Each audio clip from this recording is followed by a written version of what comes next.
সরকার ক্ষতিগ্রস্ত হবে, একটা সরকার সফল কাম হবে, আর সেই সফল কামটা হচ্ছে আহলে সুন্নাত ওয়াল জামাত। সাবধান, কথা বলার আগে হিসাব করো যে আমি কোন দলের মধ্যে পড়ি। ইয়ানফসি করতে থাকো, বাহাদুরি করো না।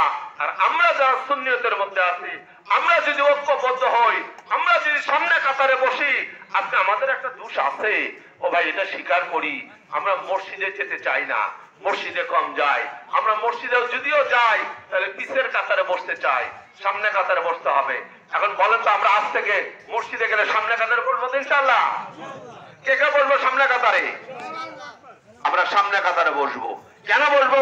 ওই ওয়াহাবি মৌলবীদের মিম্বার থেকে আমাদের সুন্নিয়তের বিরুদ্ধে কোনো কথা বলতে না পারে, যখন সামনে থাকবো ওর পাপের সাধ্য নেই আমাদের বিরুদ্ধে কথা বলে।